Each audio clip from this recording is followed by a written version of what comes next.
예. 예수님 이름으로 하나님 말씀 함께 나누시겠습니다.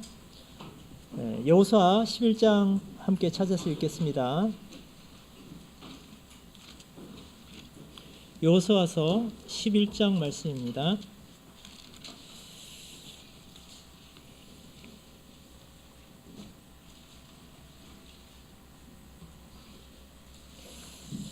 자, 여호수아서 11장 말씀 1절부터 마지막 절 23절까지 저와 함께 교독하시겠습니다.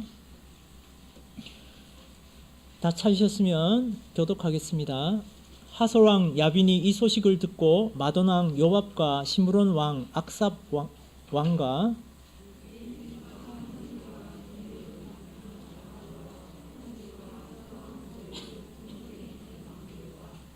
동서편 가나안 사람과 아모리 사람과 헷 사람과 브리스 사람과 산지의 여부스 사람과 미스바 땅 헤르몬산 아래 히위 사람들에게 사람을 보내매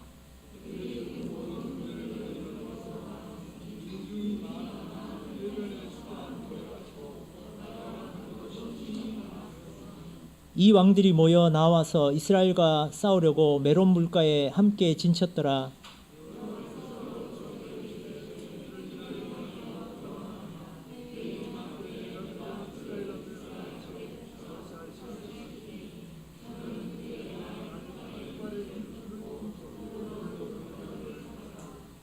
이에 여호수아가 모든 군사와 함께 메론 물가로 가서 졸지에 습격할 때에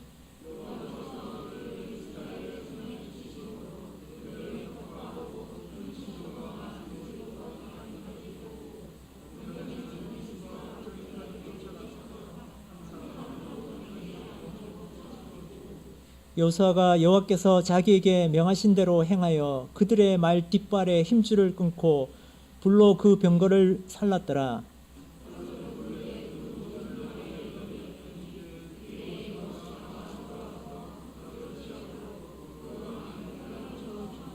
그 가운데 모든 사람을 칼날로 쳐서 진멸하여 호흡이 있는 자는 하나도 남기지 아니하였고 또 불로 하솔을 살랐으며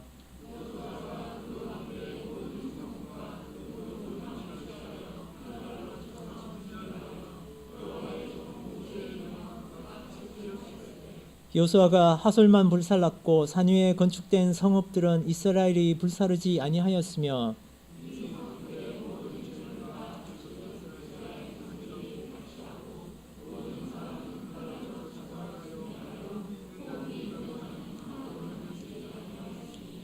여호와께서 그 종 모세에게 명하신 것을 모세는 여호수아에게 명하였고 여호수아는 그대로 행하여 여호와께서 무릇 모세에게 명하신 것을 하나도 행치 아니한 것이 없었더라.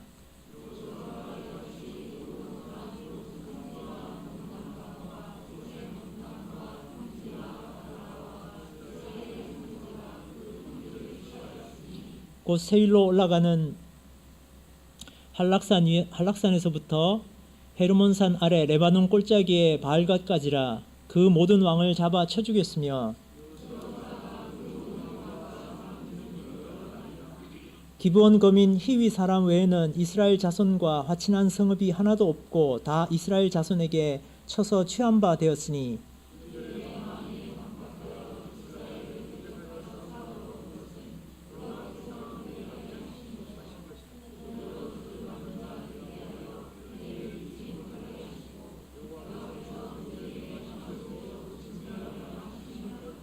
그때 여호수아가 가서 산지와 헤브론과 드빌과 아납과 유다 온 산지와 이스라엘의 온 산지에서 아낙 사람을 멸절하고 그가 또 그 성읍들을 진멸하였으므로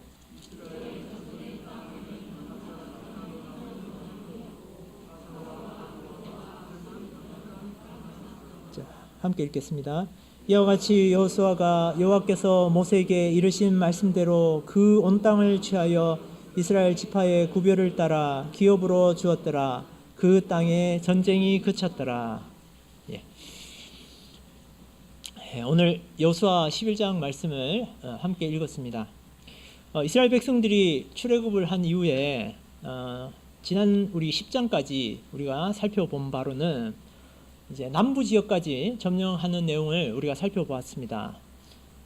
남부를 점령하기 위해서 이루어진 전투는 실로 대단한 것이었습니다. 하나님께서는 이 전투를 위해서 우박을 내리시고 그 다음에 해와 달이 머무르게 하시는 그런 놀라운 기적을 통해서 이 전쟁을 승리하게 하셨습니다. 그래서 이 싸움을 일컬어 여호와께서 이스라엘 위하여 싸우신 전쟁이다 라고 이렇게 성경은 규정하고 있습니다. 또한 이 전쟁을 통해서 이스라엘 백성들이 더욱 하나님의 군대 군사들로 이렇게 완벽하게 모습을 갖추게 되는 장면들을 우리가 함께 살펴보았습니다. 자, 이제 이스라엘이 가나안을 점령하는 과정을 다시 한번 되짚어 보면 여리고성을 필두로 해서 중부를 점령하고 난 다음에 10장의 남부에 이어서 오늘 11장에 이제 북부로 이렇게 전투가 이어지게 됩니다. 오늘 우리가 함께 읽어본 이 11장을 통해서 이 북부 전투를 통해서 가나안의 주요 지역을 우리가 전투를 마무리하게 되는 장면을 우리가 보게 됩니다. 여호수아서는 전쟁을 기록한 그런 기록입니다. 그래서 이 전쟁에 대해서 우리가 한 세 단계 정도로 이렇게 여호수아서를 구분을 하는데요. 오늘 11장까지의 전쟁이 주요 거점들을 이렇게 중부와 남부와 북부로 나누어서 이렇게 점령하는 장면이 기록이 되어 있습니다. 그리고 12장에는 그냥 간단하게 11장까지의 이 정복 전쟁을 요약을 하고 있고요. 우리 13장 이후부터는 이제 12지파들이 그 땅을 어떻게 분배하는지를 이렇게 기록을 해두고 있습니다. 그리고 22장 이후로부터는 지파별로 영토를 완전 정복하는 과정으로 이렇게 이루어질 수가 있겠습니다. 오늘 이제 주요 거점들을 이렇게 정복하는 그 완성되는 부분이 즉 북부 전투의 내용이 11장에 기록이 되어 있죠.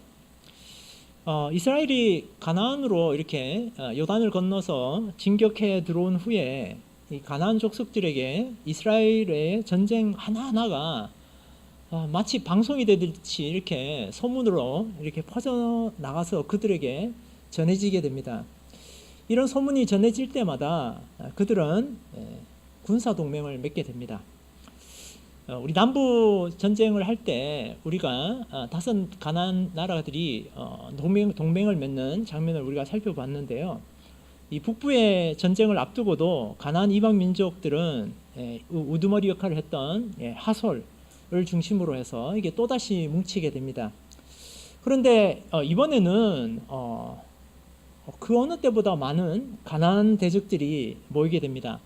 그래서 하솔 왕 야빈, 마돈 왕 요밥, 시므론 왕 악사방을 비롯해서 평지뿐만 아니라 돌로 인해서 높은 지역, 산지에 있는 사람들까지 이렇게 다 모였다라고 이렇게 성경은 기록하고 있습니다.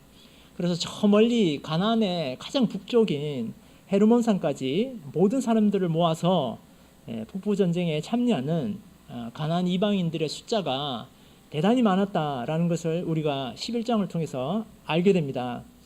그래서 본문의 4절에서는 이 모든 군인들이 많아서 해변에 수다한 모래 같고 말과 병거도 심히 많았다라고 이렇게 기록을 하고 있습니다. 실제로 1세기경에 이 역사를 기록했던 요세푸스라고 하는 역사가가 굉장히 유명한 역사가입니다. 이 사람이 이때 모였던 군사의 수를 보병이 30만 그리고 기병이 1만 그 다음에 병거 부대가 2만에 이른다라고 이렇게 추정을 해서 기록을 했다라고 합니다. 자, 이런 이제 군사 동맹을 주도했던 이 하솔은 갈릴리 호수 북쪽으로 약 15km 지점에 위치한 땅에 기거하면서 갈릴리 호수에서 나오는 어족 자원을 이용해서 큰 성읍을 이루었다라고 합니다. 그래서 우리가 살펴봤던 견고한 난공불락의 성이었던 여리고성보다 이 하솔은 실제로 한 20배 이상 되는 넓이를 가진 그런 땅이었고, 이 하솔 지역이 그때 가나안 북부 지역에서 우두머리 역할을 하는 족속이었습니다. 그래서 10절에서는 하솔은 본래 그 모든 나라의 머리였더니라고 이렇게 기록을 하고 있죠. 그런 하솔의 왕 야빈이 넓은 북부 지역의 모든 왕들에게 연락을 취해서 군대와 무기를 이렇게 모은 것입니다. 자, 북부 지역의 전투는 어떻게 보면 가나안 족속들로서는 물러설 수 없는 그런 전투입니다. 왜냐하면 중부가 함락이 되었고 남부가 다 함락이 되었기 때문에 이제 남은 건 북부뿐이기 때문에 더 이상 물러설 수 없는 그런 전쟁이죠. 또 이스라엘은 어떠했을까요? 이스라엘로서도 중부하고 남부를 전투를 승리로 이끌었지만 만약에 북부에서 패한다면, 한 번이라도 패한다면 어떻게 될까요? 다시 중부와 남부까지도 빼앗겨 버릴 수 없는 그런, 양쪽 다 어쩌면 물러설 수 없는 그런 전투였을 것입니다. 그런데 하나님께서 이 북부의 전투에서도 함께 하시게 되죠. 그래서 이 많은 무리들을 격파하고 우리 하솔 왕은 칼날로 쳐서 죽이고 성읍들을 장악하고, 또 하나님께서 명령하신 대로 모든 호흡이 있는 자를 하나도 남김없이 하나님의 명령대로 이렇게 진멸을 하게 됩니다. 북부 전투는 이렇게 11장 한 장으로 이렇게 기록이 되어 있지만 실제로는 상당 기간 동안 전쟁이 이어진 것으로 이렇게 18절에 기록을 하고 있습니다. 이렇게 한 장으로 기록한 것은 어쩌면 북부 전쟁에서는 여호수아와 이스라엘 백성이 하나님 명령을 잘 순종해서 전쟁에 그렇게 큰 어려움이 없지 않았나, 이렇게 우리가 예상을 해볼 수도 있습니다. 그래서 이 북부 전쟁이 끝나는 시점에 여호수아는 그 온 땅을 취했고 또 그 땅에 전쟁이 그쳤다라고 우리 마지막 읽은 23절에 이렇게 기록을 하고 있습니다. 실제로 블레셋 민족과 전투가 실제로는 사사기까지 이렇게 이어지는 걸 우리가 보죠. 그렇지만 가나안 전투에서 곳곳에서 고루고루 이렇게 정복이 이루어졌고, 그래서 대부분의 땅에서 이스라엘이 이제 지배권을 가졌다라는 것을 우리가 유추해서 알 수가 있게 되겠습니다. 자, 우리는 이 시점에서 한번 정리를 할 필요가 있다라는 생각이 듭니다. 우리 객관적으로 우리가 한번 생각을 해보면, 가나안은 가나안 족속들에게 홈그라운드와도 같은 땅입니다. 이스라엘 백성들은 40년을 광야에서 유리하던 그런 민족이었습니다. 그러나 가나안 족속들은 오랜 기간 그곳에 머무르면서 또 서로 때로는 전투를 벌여서 서로 싸우기도 하고 또 서로 이렇게 어울리면서 살던, 그래서 어떻게 보면 전투와 연속이 되는 그런 전투에 익숙한 그런 민족들이었을 것 같습니다. 그리고 매번 이스라엘과의 전투가 있을 때마다 그들은 동맹을 맺어서 군사들을 모으고 이렇게 했습니다. 그리고 특히 우리 읽어본 북부의 전투에서는 고대 전쟁에서 가장 핵심이 될 수 있는 말 그리고 병거를 이렇게 많이 모았습니다. 아까 말씀드린 것처럼 출애굽을 하고 40년이나 광야에서 유리했던 이 이스라엘 백성들이 이런 가나안 족속들을 대상으로 해서 전투에 이긴다라고 하는 것은 어떻게 보면 기적과도 같은 일입니다.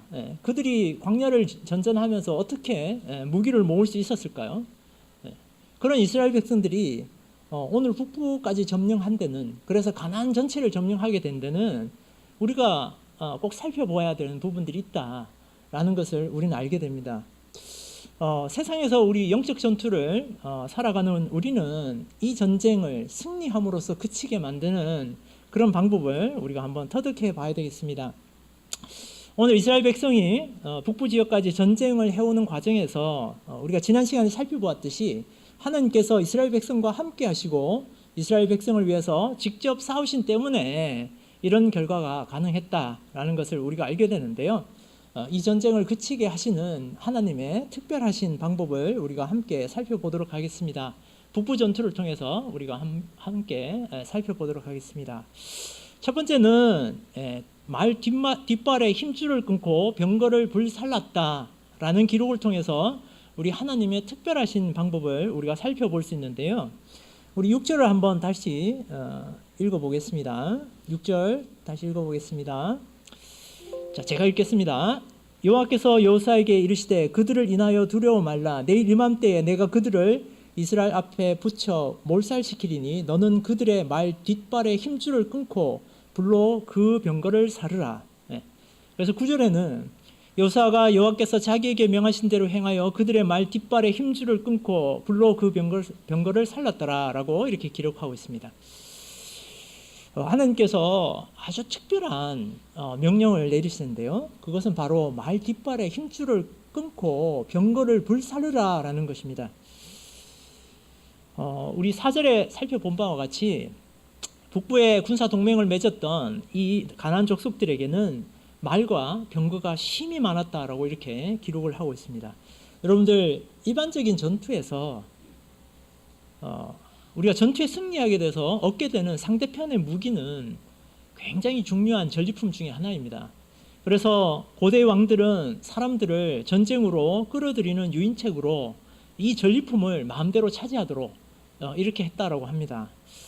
이러한 전리품들 중에서 무기는 어떻게 보면 가장 탐나는 그런 전리품 중에 하나였을 것입니다. 우리가 다음 전투에 이 무기들을 귀하게 쓸 수 있죠. 그 중에서도 말과 병거라고 하면 아마 고대 전투에서는 가장 강력한 무기였을 것입니다.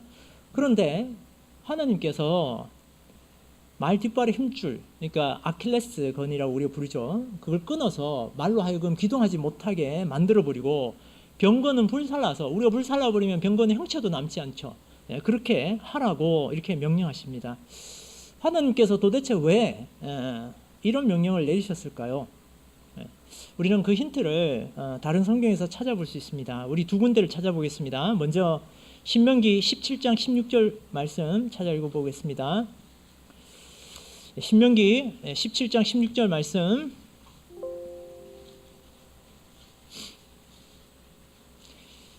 자, 제가 읽겠습니다. 왕된 자는 말을 많이 두지 말 것이요 말을 많이 얻으려고 그 백성을 애굽으로 돌아가게 말 것이니 이는 여호와께서 너희에게 이르시기를 너희가 이후에는 그 길로 다시 돌아가지 말 것이라 하셨음이며. 다음으로 시편 20편 7절 말씀, 시편 20편 7절 말씀, 제가 읽겠습니다. 혹은 병거 혹은 말을 의지하나 우리는 여호와 우리 하나님의 이름을 자랑하리로다. 우리가 읽은 시편 20편 7절 말씀에 어떤 사람들은 병거, 또 어떤 사람들은 말을 의지해서 싸운다. 그러나 우리는 여호와 우리 하나님의 이름을 자랑하겠다라고 이렇게 시편에 기록하고 있습니다. 하나님께서는 아마도 하나님의 군사들이 자신의 무기를 의지해서 하나님을 전적으로 의지하지 못하는 그런 일을 원치 않으셨던 것 같습니다. 그래서 이방인들은 병거나 혹은 말로 전쟁을 하지만 이스라엘 백성들은 오직 여호와 하나님을 의지해서 전쟁을 하라는 것을 교훈하고 계신 것입니다. 여러분들, 이스라엘 역사에서 전쟁을 가장 잘했던 왕 누구일까요? 바로 다윗이었을 것입니다. 다윗은 이러한 하나님의 뜻을 누구보다도 잘 알고 있었습니다. 그래서 사무엘상 17장 45절부터 이런 말씀이 기록이 되어 있습니다. 사무엘상 17장 45절부터 다윗이 블레셋 사람에게 이르되 너는 칼과 창과 단창으로 내게 오거니와 나는 만군의 여호와의 이름 곧 내가 모욕하는 이스라엘 군대의 하나님의 이름으로 내게 가노라. 오늘 여호와께서 너를 내 손에 붙이시리니 내가 너를 쳐서 내 머리를 베고 블레셋 군대의 시체로 오늘날 공중의 새와 땅의 들짐승에게 주어 온 땅으로 이스라엘의 하나님이 계신 줄 알게 하겠고 또 여호와의 구원하심이 칼과 창에 있지 아니함을 이 무리로 알게 하리라. 전쟁은 여호와께 속한 것인즉 그가 너희를 우리 손에 붙이시리라. 다윗군은 여호와가 구원하시는 것이고 또 그 구원이 칼과 창과 같은 무게에 있지 않다라는 것을 잘 알고 있었습니다. 우리가 살아가는 이 세상은 어떻습니까? 또 우리가 그 속에 사는 우리의 모습은 또 어떻습니까? 세상은 돈과 권력으로 승리를 하려고 합니다. 지금 우리에게 돈과 권력은 아마도 지금 우리에게는 돈과 권력이 우리 것이 아니니까 우리가 어쩌면 그것을 탐하는 마음이 좀 적을 수도 있겠다라는 생각이 들었습니다. 그런데 그런 것들을 어느 순간 부러워하고 또 어느 순간 그것이 내 것이 될 수도 있겠다. 승리가 내 눈앞에 보이면 그것을 취할 수 있겠다라는 생각이 들면 순간 그런 마음이, 그것에 의지하는 마음이 우리에게도 생길 수 있겠다라는 생각이 들었습니다. 그때 우리는 그것들을 취하면서 그것에 의지해서 세상을 살아가려고 하지 않는지. 근데 하나님께서는 이런 것들을 의지하지 말고 오직 하나님을 의지하라고, 또 세상에 강한 것들을 옆에 두려고 노력하기보다는 여호와 하나님을 우리와 함께 하시기를, 여호와 하나님께서 우리와 함께 하시기를 추구하라고 우리에게 알려주시는 것입니다. 신명기 20장 1절 말씀에 이렇게 기록이 되어 있습니다. 신명기 20장 1절 말씀. 내가 나가 대적과 싸우려 할 때에 말과 병거와 민중이 너보다 많음을 볼지라도 그들을 두려워 말라. 애굽 땅에서 너를 인도하여 내신 내 하나님 여호와께서 너와 함께 하시느니라. 우리 가운데 말과 병거가 많으면, 우리에게 돈과 권력이 많다면 우리가 그것을 의지하게 되지 않을까요? 그러나 우리가 알아야 될 것은 우리를 겁나게 하는 것, 또 두려워하게 만드는 것이, 그것이 우리 편에 있다고 해서 우리가 그것에 의지해서는 안 된다라는 것입니다. 왜냐하면 그것이 우리 편에 있다고 해서 그것이 우리 편에 서서 싸워주지 않는다라는 것입니다. 우리 편에 서서 우리와 함께 하시고 또 우리를 위해서 대적을 치고 우리를 구원해 주시는 분은 오직 여호와 하나님 뿐이심을 알려주기 위해서 오늘 하나님께서 말에 힘줄을 끊고 병거를 불사르라고 하시는 것입니다.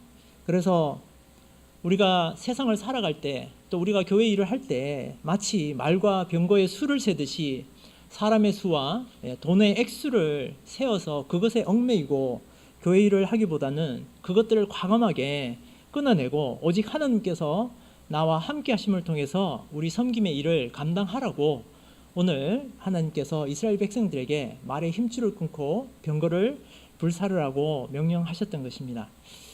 자, 이제 두 번째는 우리의 하나님의 특별하신 방법, 두 번째는 7절에 있는 말씀처럼 졸지에 습격하라라는 것입니다. 우리가 참 별로 이렇게 졸지라는 말 쓰면 좀 오감이 조금 약간은 좀 어색하긴 합니다만은 7절에 이렇게 기록이 되어 있습니다. 이에 여호수아가 모든 군사와 함께 메론 물가로 가서 졸지에 습격할 때, 이렇게 기록이 되어 있습니다. 남부 전쟁 때에도 예루살렘 왕 아도니세덱이 가나안의 다른 4명의 왕과 함께 동맹을 결성을 해서 이스라엘 백성들을 치기 위해서 이렇게 나서는 것을 우리가 보았는데요. 오늘도 이 하솔 왕 야빈이 북부의 왕들을 모아서 이렇게 동맹을 결성하게 됩니다. 가나안 2차 동맹이 결성된 것이죠. 근데 이번에는 남부 때 결성된 동맹보다 훨씬 규모가 컸던 것으로 보입니다. 하나님께서 그러면 왜 이런 큰 동맹이 만들어지도록 내버려 두셨을까요? 우리가 반대로 이렇게 생각을 해보면 이렇게 생각해 볼 수도 있을 것 같습니다. 이렇게 많은 수의 동맹을 맺은 것은 이스라엘에게는 전쟁에 대한 큰 부담이 있을 수 있지만 만약에 그 전쟁을 승리로 하면 어떻게 될까요? 한 번에 그 많은 적들을 다 물리칠 수 있는 것이죠. 그래서 하나님께서는 한 번의 싸움으로 여러 적들을 물리칠 수 있는 기회를 하나님께서 주신 것이다 라는 생각이 들었습니다. 오늘 여호수아서 11장의 북부의 전쟁의 시작은 바로 하솔 왕 야빈이 이 소식을 듣고로 시작이 됩니다. 이때 이 소식이라고 하는 것은 우리가 이제 10장에 나오는 남부 지역의 모든 왕들을 쳐서 남김없이 하셨고 호흡이 있는 자는 하나도 남김없이 진멸하셨다라는 바로 이 하나님에 대한 소식이었습니다. 그리고 그 승리의 이유에 대해서 하나님 여호와께서 이스라엘을 위하여 싸우신 고로라고 이렇게 10장부터 기록이 되어 있습니다. 근데 그 말씀을 잘 살펴보면 이렇게 기록이 되어 있습니다. 이 모든 왕과 그 땅을 단번에 취하니라 라고 이렇게 기록이 되어 있습니다. 만약에 그 적들을 하나하나 치기 시작하면 이 왕들을 물리치고 그 다음에 이 왕을 물리치고 그 다음에 이 왕을 물리치고 이렇게 전쟁을 해나가야 됩니다. 그렇지만 남부 전쟁 때부터 동맹을 몇 개 만들으셔서 한 번에 취할 수 있도록 하나님께서 도와주셨다라는 것입니다. 북부에서도 우리 하나님께서는 이들이 또 동맹을 이루도록 내버려 두심으로써 이스라엘 백성들이 짧은 시간에 이들을 멸절시킬 수 있도록 이렇게 도와주신 것입니다. 네, 20절 말씀, 본문 20절 말씀 우리가 다시 한번 보도록 하겠습니다. 본문 20절 말씀 제가 읽겠습니다. 그들의 마음이 강팍하여 이스라엘을 대적하여 싸우러 온 것은 여호와께서 그리하게 하신 것이라. 그들로 저주받은 자 되게 하여 은혜를 입지 못하게 하시고 여호와께서 모세에게 명하신 대로 진멸하려 하심이었더라. 그러니까 이스라엘을 대적하러 싸우게 온 것이 오도록 하신 것이 여호와께서 그렇게 하신 것이다. 그리고 그것은 모세에게 명하신 대로 진멸하려 하심이다. 이렇게 20절에 기록이 되어 있습니다. 우리 전쟁이 길어지는 것은 이스라엘 백성들에게는 큰 시련이 될 것을 하나님께서 아시고 하나님께서 그리하시도록 이렇게 그들의 마음을 움직이셔서 한 번에 모이게 하심으로 이스라엘 백성들을 도우신 것입니다. 우리가 우크라이나와 러시아가 현재 전쟁을 하고 있는 것을 봅니다. 전쟁이 우열을 가리기 점점 힘들어질 뿐더러 양쪽 국민들에게는 전쟁이 길어지는 것이 굉장히 큰 고통이라는 것을 우리가 알게 됩니다. 그 고통이 비단 우크라이나, 러시아 사람들뿐만 아니죠. 우리도 고통스러운 가운데 있는 것이죠. 그래서 가나안 전투가 길어지면 길어질수록 이스라엘은 고통의 수렁에 빠져들 수밖에 없었을 것입니다. 하나님께서는 때로는 이런 악한 자들의 괴교를 이렇게 허락하시죠. 이렇게 허락하시는 것처럼 보이지만 이 허락하심이 하나님께서 사랑하시는 백성들을 돕는 방편으로 사용해 주시고 또 그 괴교가 그들의 멸망을 가속화시키는 결과를 이렇게 보여주십니다. 그래서 이러한 가나안 북부의 족속들을 한데 모으시고 이스라엘 백성들에게 졸지습격하도록 이렇게 하셨습니다. 때로 우리는 우리를 힘들게 하는 일들이 우리에게 한꺼번에 이렇게 몰려오는 것을 보게 됩니다. 그럴 때 우리는 하나님을 향해서 왜 우리를 이렇게 어려운 지경에다가 저를 버려두시는지를 이렇게 원망 아닌 원망으로 이렇게 돌아보기도 합니다. 그런데 이러한 속에서도 항상 되돌아보면 하나님께서 큰 섭리가 있으셨구나 라는 것을 우리는 뒤늦게 깨달아 알게 되죠. 오히려 이렇게 겹겹이 다가온 어려움들을 잘 이겨내면 우리는 더 큰 승리를 맛보게 될 수도 있고 또 평화를 얻게 되는 것이죠. 그래서 이런 일들을 가능하게 하는 것이 오늘 7절에 읽었던 말씀처럼 졸지에 습격하는 것입니다. 졸지에 습격한다는 의미를 좀 더 생각을 해보면 문제를 우리가 적극적으로 바라다보고 하나님의 명령을 받은 그때 우리가 즉시 그 문제를 해결해내는 것입니다. 이스라엘 백성은 말 뒷발에 힘줄을 끊고 불로 병거를 사르라는 하나님의 명령에 즉각적으로 부응해서 모든 군사가 메론 물가로 이동해서 졸지에 습격했다라고 이렇게 기록을 하고 있습니다. 이것이 우리보다 우세해 보이는 적들을 물리칠 수 있는 방법이기도 하다라는 것을 우리가 알게 됩니다. 우리가 세상의 것들을 두려워하거나 또 부러워할 때 우리가 취하기 쉬운 잘못된 태도가 있는데요. 그것은 무엇일까요? 그것은 바로 미루는 것입니다. 우리가 무언가를 두려워하고 우리가 무언가에 대해서 부러워할 때 우리가 그것을 미루는 그런 태도를 취할 때가 많다라는 것이죠. 하나님의 메시지가 나에게 너무나도 명확한데도 내가 그것을 행하지 않고 내 마음속에 핑계를 삼아서 지금 당장에 그것을 하지 않는 것이죠. 하나님의 일에는 다 때가 있다는 생각을 하게 됩니다. 아일랜드 출신의 영국 극작가 버나드 쇼라는 사람이 있습니다. 그의 묘비명에 이렇게 적혀 있다라고 합니다. 죄송하지만 제가 영어로 좀 읽겠습니다. I knew if stayed around long enough, something like this would happen 이라고 기록이 되어 있습니다. 다 이해하셨죠? 이 말을 우리말로 번역하면 이렇게 번역이 된다라고 누가 이제 번역을 했습니다. 우물쭈물하다 내 이럴 줄 알았지 라고 이렇게 누군가가 번역을 했는데요. 그 이후에 이 번역이 잘못되었다라고 이렇게 논란이 조금 있긴 있었습니다. 그런데 우리가 이 묘비에 이런 말이 적혀있다라는 걸 생각을 해보면 이런 생각이 듭니다. 우물쭈물하다가 내 이럴 줄 알았지, 죽고 난 다음에 내 이럴 줄 알았지라고 하는 그 말을 우리가 한들 무슨 소용이 있겠습니까? 내가 하나님의 부르심을 받을 때, 우리가 하나님의 부르심을 받을 때 바로 그때 내가 그 명령대로 움직여야 되는 거구나 라는 생각을 하게 됩니다. 우리가 나중에 죽고 난 후에 우물쭈물 하다가 내 이럴 줄 알았지라고 후회해서는 안 되겠다라는 그런 경고의 말씀이라는 생각이 들었습니다. 우리가 하나님 일을 미루지 말아야 되는 또 다른 이유가 우리에게 있죠. 그것은 바로 우리가 언제 죽을지, 또 예수님께서 이 땅에 언제 다시 오실지 우리가 알 수 없다라는 것입니다. 그래서 데살로니가전서 5장 2절 말씀에 이렇게 기록이 되어 있습니다. 주의 날이 밤에 도적같이 이를 줄을 너희 자신이 자세히 알미라. 저희가 평안하다 안전하다 할 그때 잉태된 여자에게 해산 고통이 이름과 같이 멸망이 호련히 저희에게 이르려니 결단코 피하지 못하리라. 우리는 우리가 받은 명령을 깨닫게 되는 그 순간에 행동하도록 노력해야 되겠습니다.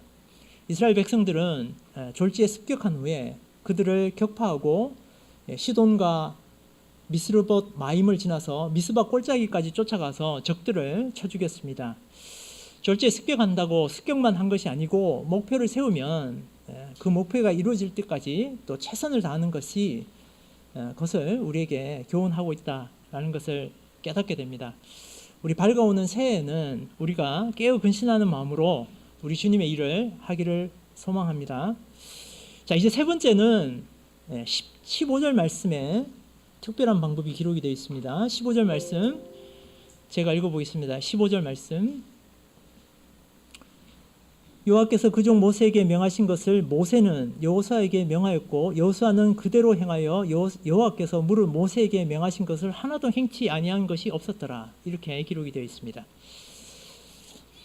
오늘 여호수아 11장뿐만 아니라 여호수아서의 곳곳에서 어떻게 이스라엘 백성이 전쟁을 완수해 나갈 수 있었는지를 여러 차례 설명해 주고 계신데요. 그 가운데서 제가 몇 군데만 읽어보겠습니다. 6절 말씀에 여호와께서 여호수아에게 이르시되, 9절 말씀에 여호수아가 여호와께서 자기에게 명하신 대로 행하여, 12절 말씀에 여호와의 종 모세가 명한 것과 같이 하였으되, 20절 말씀에 여호와께서 그리하게 하신 것, 여호와께서 모세에게 명하신 대로, 23절에 여호수아가 여호와께서 모세에게 이르신 말씀대로 이렇게 기록이 되어 있습니다.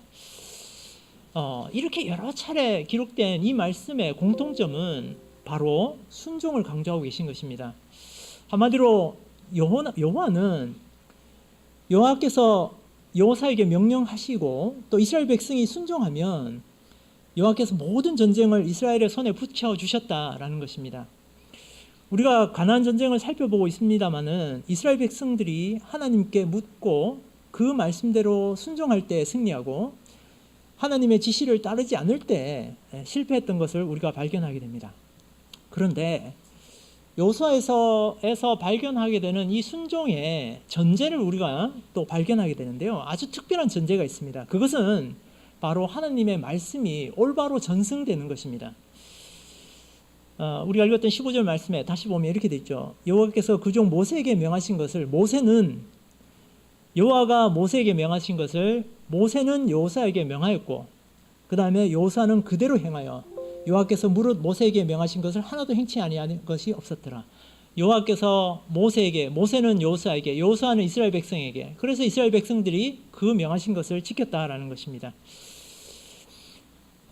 이스라엘 백성에게 하나님께서 명령하신 모든 것들이 그대로 전해져서 행했던 것입니다. 그래서 모세에게 명하신 것 중 하나도 행치 아니한 것은 없었다라고 이렇게 성경이 기록하고 있는 것이죠. 여러분들 혹시 가족 오락관이라고 기억하고 계신 분 계신가요?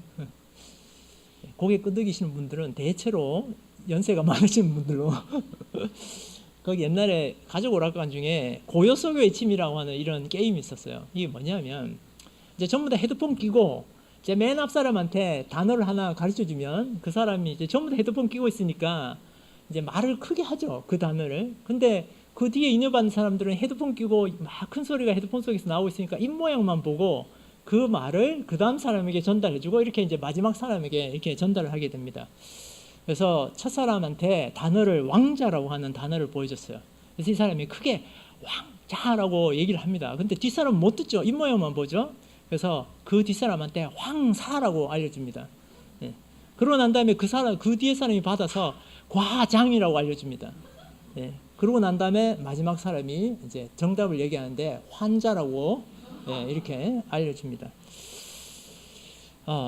우리의 믿음이 전승될 때 이렇게 전승이 되면 안 되겠죠. 네. 근데 이러한 믿음이 여호수아의 이런 믿음들이 올바로 전승되지 못하고 사사기에 이르러서 훼손이 되게 됩니다. 사사기 2장 10절 말씀 우리 찾아 읽어보겠습니다. 사사기 2장 10절 말씀입니다.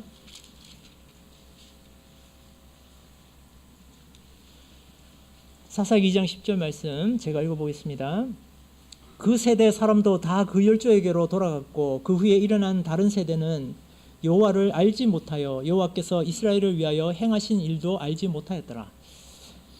여호수아가 110세를 일기로 죽게 됩니다. 이스라엘의 믿음의 대가 끊겨버립니다. 출애굽의 과정은 아마도 정말 영화와 같고 드라마와 같은 그런 대서사의 여정이었습니다. 그런데 이러한 위대한 지도자들의 믿음도 출애굽의 믿음에 찬란했던 그 서사도 가나안에 들어온 후에 이스라엘 세대들에게 전승이 되지 못했습니다. 믿음이 세대를 통해서 이렇게 전승이 된다는 것이 얼마나 복되고 의미 있는 일인지 모릅니다. 우리가 또 한편으로 생각해 보면 믿음이 전승되지 못하는 것만큼 그런 슬픈 일도 없습니다. 일찍이 믿음의 조상 아브라함은 그 믿음의 전승을 위해서 자신의 아들 이삭의 배필을 구하기 위해서 멀리 자신이 떠나왔던 고향으로 엘리에셀을 보냅니다. 아브라함에게는 하나님께서 자신의 자손을 하늘의 별과 같이 창대하게 해주리라는 언약을 늘 마음속에 지녔습니다.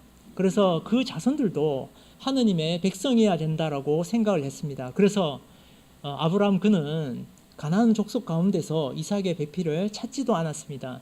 또 혹여나 멀리 가서 자신의 고향에서 찾은 배필감이 가나안으로 오기를 거절하더라도 이삭을 다시 자신이 떠난 곳으로 보내지 않기로 이렇게 결심을 합니다. 이러한 아브라함의 결심 가운데는 바로 신앙을 전승시키겠다. 그래서 신앙의 전승을 통해서 하나님의 나라가 창대케 하기로 한 이 하나님의 약속을 이루어 가겠다라는 그런 큰 믿음이 있었습니다.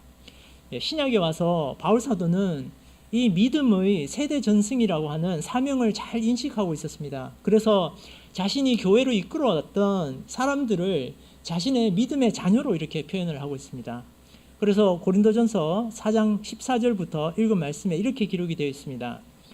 내가 너희를 부끄럽게 하려고 이것을 쓰는 것이 아니라 오직 너희를 내 사랑하는 자녀같이 권하려 하는 것이라. 그리스도 안에서 1만 스승이 있으되 아비는 많지 아니하니 그리스도 예수 안에서 복음으로 내가 너희를 낳았음이라. 그러므로 내가 너희에게 권하노니 너희는 나를 본받는 자되라. 그래서 자신의 자녀처럼 생각해서 복음을 전했다라는 것입니다. 우리도 이러한 믿음이 오래도록 전승되도록 이렇게 바로 전승되도록 힘써야 되겠습니다. 그래서 또다시 우리 구약으로 되돌아와 보면 하나님께서 십계명을 주실 때 이렇게 말씀하시면서 십계명을 주셨습니다. 나를 사랑하고 내 계명을 지키는 자에게는 천대까지 은혜를 베푸느니라. 똑같이 신명기에도 십계명을 알려주시면서 나를 사랑하고 내 계명을 지키는 자에게는 천대까지 은혜를 베푸느니라. 또 신명기서에 모세가 죽음을 앞두고 그런즉 너는 알라 오직 내 하나님 여호와는 하나님이시요 신실하신 하나님이시라. 그를 사랑하고 그 계명을 지키는 자에게는 천대까지 그 언약을 이행하시며 인애를 베푸시되라고 이렇게 기록을 하고 계십니다. 하나님께서는 이 믿음을 이어가기를 원하시고 또 그렇게 할 때 우리에게 천대까지 은혜를 베푸시겠다고 약속하시는 그런 분이십니다. 우리 신앙의 전승은 크게 두 가지로 나누어 볼 수 있을 것 같습니다. 하나는 교회가 믿음을 전승하는 것이고 하나는 내 육의 자녀가 내 믿음을 이어받도록 하는 것입니다. 이 두 가지를 위해서 우리는 다 같이 노력을 해야 되겠습니다. 가정에서도 믿음이 전승되도록 함께 말씀을 나누고 또 가정에서 제단을 쌓아야 되고 기도와 찬양을 우리 함께 나누어야 합니다. 또한 교회에서는 교회 학교가 믿음의 일꾼들을 많이 키워낼 수 있도록 우리가 힘써야 되겠습니다. 우리는 이런 진리와 신앙이 오래도록 전승될 수 있도록 잘 간수하고 이어가야 되겠습니다. 자, 이스라엘이 중부와 남부에 의해서 북부 전쟁을 승리함으로써 그 땅의 전쟁이 그쳤다라고 우리 여호수아 11장에 우리가 기록을 살펴봤는데요. 우리가 이 말씀 속에서 한 가지 유의해서 새길 부분이 있습니다. 우리 22절 말씀 한번 보겠습니다. 22절 말씀, 본문 22절, 이스라엘 자손의 땅 안에는 아낙 사람이 하나도 남음이 없고 가사와 가드와 아스돗에만 약간 남았더라. 22절 이 말씀이 우리가 한번 새겨봐야 되겠다라는 의미가 이런 것입니다. 만약에 22절을 기록하지 않았다면 11장은 정말 완벽하게 전쟁이 끝났다라고 이렇게 말씀을 드릴 수 있을 것 같은데, 이 22절 때문에 뭔가 좀 불안하다라는 생각이 드시지 않습니까? 블레셋 사람들이 거주하는 5개의 주요 성읍들이 있었습니다. 가사, 아스돗, 아스글론, 에글론, 가드, 이렇게 5군데가 있었는데요. 그런데 이들 중에서 세 곳에 아낙 자손들이 약간 남아 있었습니다. 그래서 11장의 기록을 통해서 보건대 이스라엘이, 우리가 11장에 이스라엘 백성들의 전투의 어떤 양상을 살펴보면 이스라엘 백성들에게 조금만 더 의지가 있었더라면 이 세 곳도 점령하지 않았을까요? 쉽게. 그런 생각을 해보게 됩니다. 이 세 곳도 완전히 제압할 수 있었을 것 같습니다. 그런데 여호수아는 각 지파에게 땅을 분배해 주면서 이곳에 대한 정복을 각 지파에게 숙제로 남겨줬던 것 같습니다. 그런데 이곳이 완전히 정복되지 않음으로 인해서 이스라엘 백성들은 큰 고통을 그 후에 당하게 됩니다. 가사는 삼손이 활약을 한 곳이었는데 사사였던 이 삼손이 이곳에서 블레셋과 전투를 하지만 삼손은 가사 지역에 있었던 그 기생이었던 들릴라에게 유혹이 되어서 블레셋에게 잡혀가게 됩니다. 그리고 눈이 빠진 상태로 연자맷돌을 돌리는 그런 수모를 당하게 되죠. 그 다음에 가드는 골리앗의 고향으로 다윗이 사울을 피해서 이곳으로 피하게 되죠. 그는 살아남기 위해서 대문짝을 긁으면서 침을 질질 흘리면서 미친 척을 해야 했습니다. 또 사울이 이끄는 이스라엘과의 전쟁에 블레셋 연합군으로 이렇게 참전할 뻔한, 그래서 자기의 동족과 전쟁을 할 뻔한 그런 위기의 순간을 맞이합니다. 또 아스돗은 다곤이라는 이런 우상신의 숭배 중심지로 블레셋과의 전투에서 이스라엘 백성들이 하나님의 법궤를 빼앗겨서 에벤에셀로부터 이곳 아스돗으로 하나님의 법궤가 옮겨지고 다곤 신상 옆에 하나님의 법궤가 놓이게 되는 그런 수모를 당합니다. 이 모든 수모는 하나님 말씀에 대한 약간의 불순종으로부터 왔다는 것을 우리가 알게 됩니다. 하나님께서는 그토록 가나안 땅을 진멸하라고 이렇게 말씀하셨는데, 하나님께서 왜 그렇게 이스라엘 땅, 그 가나안 땅을 진멸하라고 말씀하셨는지 이 말씀 속에서 우리가 다시금 깨닫게 됩니다. 오늘 23절 말씀 가운데 우리 또 오늘 제목으로 여호와께서 모세에게 이르신 말씀대로 온 땅을 다 취하였다라고 선언이 되지만, 그 가운데서도 우리가 보다 완벽하게 전복되지 못한 약간의 남음이 있다라는 것을 우리가 또한 살펴봤습니다.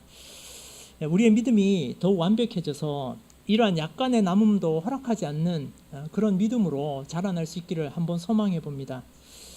우리가 전쟁이 그친 것으로 안주하지 말고 이 땅에 하나님의 사랑이 보다 넘쳐나는 세상을 함께 꿈꾸는 그런 저와 여러분 되시기를 예수 그리스도의 이름으로 축원드립니다. 함께 찬송하시겠습니다. 찬송 400장 하시겠습니다.